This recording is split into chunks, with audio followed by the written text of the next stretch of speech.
बिस्मिल्लाहिर्रहमानिर्रहीम। इय्याका नअबुदु व इय्याका नस्तईन। अल्हम्दुलिल्लाहि रब्बिल आलमीन वस्सलातु वस्सलामु अला खातिमुल अंबियाइ वल मुरसलीन व अला आलिहि व अस्हाबिहि अजमाइन। अम्मा बाद। इंसान अपनी हकीकत को भूल जाता है और लंबी उम्र की उम्मीद में तौबा को छोड़ देता है। क्या आप नहीं देखते कि 20 साल का नौजवान मर जाता है, 2 साल का बच्चा मर जाता है, बेद दफ़ा तो बच्चा मुर्दा पैदा होता है। गरज ये कि मौत से किसी हाल में भी गाफिल नहीं होना चाहिए। आगाह अपनी मौत से कोई बशर नहीं। सामान 100 बरस का है, पल की खबर नहीं।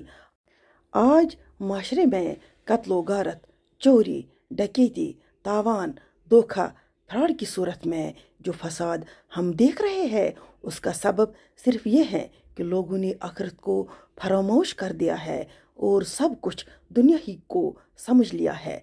अगर इंसान का आखिरत पर ईमान पुख्ता हो जाए और वो यकीन कर ले कि एक दिन मुझे अपने रब के सामने हाजिर होना है और अपने तमाम अमाल का हिसाब देना है, तो यकीनन इसके अमाल संवारने में देर नहीं लगेगी।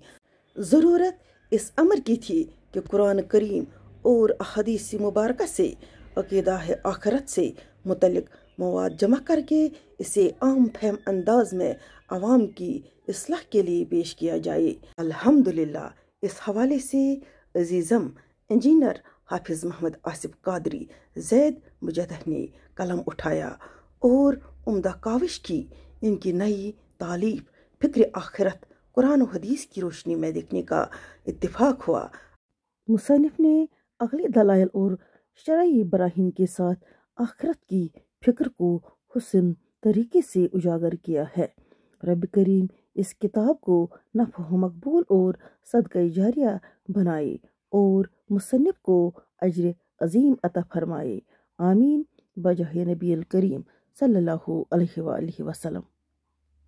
अल्लाह रब्बिल इज़्ज़त का बेहिसाब शुक्र व एहसान कि उसने हमें हुजूर पुरनूर शाफ़ी यौमुन नशूर सैयदुल आलम सल्लल्लाहु अलैहि वसल्लम की सूरत मुबारक में ऐसे जलील कदर राफ़ी शान रसूल अता फरमाए जो खलकत में सबसे अव्वल और बैसत व ज़ुहूर में सबसे आखिर है, जिनके बाद क़यामत की सुबह तक कोई नया नबी और रसूल नहीं, जिनकी लाई हुई किताब कुरान हकीम के बाद कोई नई आसमानी किताब नहीं, जिनके लाए हुए दीन इस्लाम के बाद कोई नया दीन नहीं, और जिनकी उम्मत मोहम्मद के बाद ता सुबह क़यामत कोई नई उम्मत नहीं।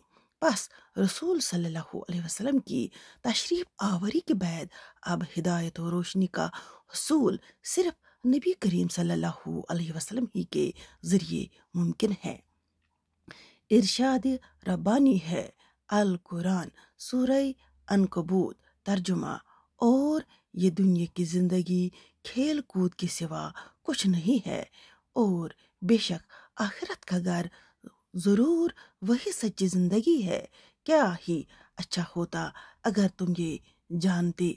इस आयत मुबारक में अल्लाह तबारक व तआला ने चंद रोज़ दुनियाई ज़िंदगी को खेल कूद से तशबीह देते हुए ये खबर दी है कि जिस तरह इंसान अपनी ज़िंदगी के कीमती लम्हात को अक्सर खेल कूद को और लायानी कामों में बसर करके ज़ाया कर देता है और इससे अपनी ज़ाया किए गए लम्हात की फिक्र ही नहीं होती, इसी तरह वो अपनी उम्र को ज़ाया कर बैठता है और उससे इसकी फिक्र ही नहीं होती। दर हकीकत आखिरत की ज़िंदगी ही हकीकी ज़िंदगी है। काश तुम इसकी कदर कीमत जानते हो। इस फरमान आलीशान से मालूम होता है कि इंसान की तगो दो का महरो मरकज़ आखिरत को होना चाहिए, ताकि वो उस न ख़त्म होने वाली ज़िंदगी के लिए कुछ कर सके। अब यहाँ एक सवाल पैदा होता है कि दुनियाई ज़िंदगी को खेल कूद और आखिरी ज़िंदगी को सच्ची ज़िंदगी कहा गया है, तो फिर अमल करने का जहाँ दुनिया है या आखिरत, आसान और सादा जवाब तो यही है कि अमाल का जहाँ यही दुनिया है न कि आखिरत। यूँ समझ लीजिए कि ये दुनिया एक खेत की तरह है जिसमें हम अपने अच्छे या बुरे अमाल का बीज बोते हैं और बीज का हकीकी फल या समरा हमें आखिरत में मिलेगा। अगर इस दुनिया में अमाल अच्छे होंगे तो बदला या फल अच्छा मिलेगा और अगर अमाल बुरे होंगे तो बदला या फल बुरा मिलेगा। मुख्तसरन जवाब दुनिया खेती है, जो यहाँ दुनिया में बोएगा वहाँ आखिरत में वही काटेगा। हुजूर सैयद आलम सल्लल्लाहु अलैहि वसल्लम ने फरमाया, यानी दुनिया के लिए इतना करो जितना दुनिया में रहना है और आखिरत के लिए इतना करो जितना आखिरत में रहना है।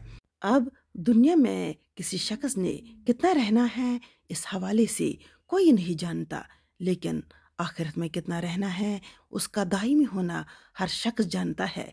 लिहाजा हम अपनी नादानी के सबब अपनी ज़िंदगी के लिए तो सब कुछ कर बैठते हैं जिसकी मुद्दत क़याम हमें मालूम ही नहीं, जबकि आखिरत के लिए फ़िक्रमंद नहीं रहते जो दायमी ज़िंदगी है।